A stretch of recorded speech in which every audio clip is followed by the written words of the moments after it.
I want to go to Andy McCarthy right now, the former assistant U.S. attorney, Fox News contributor.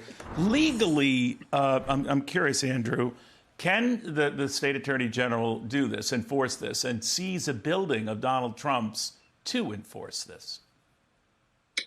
Well, Neil, if it gets to the point where Trump is out of appeals and he doesn't pay what he owes, then she could start executing on his property. But, we're a ways from that.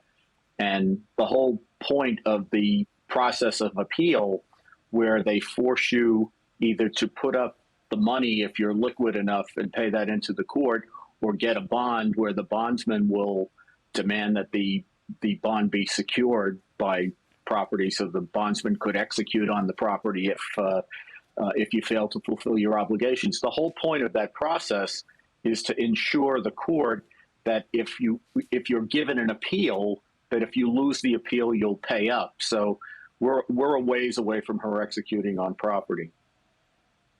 Andy, this isn't just trying to get bond money or collateral to cover a relatively small fine or an amount. This is almost $500 million. Right.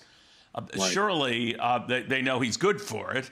So, I mean, there would seem to be some wiggle room here, but they're having none of it. And then there's the issue of almost the cabal, this looks like, with the state attorney general working hand in hand with the judge. At first, I thought this was an outside judge ruling on this. No, it's still Engoron. It just seems a little unseemly.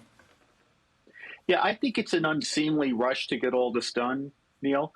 As the report we just heard made clear, and quite correctly so, there's interest racking up on this judgment every day. So right. If you give Trump 2 weeks or 30 days so we can work out a bond or whatever he needs to do to appeal, it's not like the state is going to be left holding the bag. Every day the interest accrues. And I just I don't really understand. $87,000 a day. But go ahead. I think it's more than that. I read 112 this morning, but I think that accounts for the interest on top of the $355 million. So it's not like they're going to be prejudiced if they give him a reasonable amount of time to put together, a package so that he can appeal, which if he pays, he has a right to do. If this had been a straightforward proceeding that wasn't so freighted with politics, Neil, I would say, look, they have a reasonable position. What they proved at trial, according to them, is that he inflated his assets. And as a result, they're entitled to go to court and say, look, he's not a public company, and we've already shown he inflated his assets. So we don't know if he's good for the judgment money or not. If they wanted to take that position legally, that wouldn't be an unreasonable one. But I think this case has been so freighted with politics that it looks like they're being vindictive. And when they decline even the most reasonable thing, like, put together a package so that he can appeal, and in the meantime, they're not being hurt because the interest is accruing, you just have to look at this and say this is simply vindictive politically. Yeah, and if it wasn't a Donald J. Trump and it was someone else and you're seizing assets from them to cover, in this case, a building, to cover this cost that he isn't shirking. He recognizes he has to do it and will provide the funds to do it. It just seems a little bit more than a legal maneuver here. That's what might be grounds for an appeal. What do you think?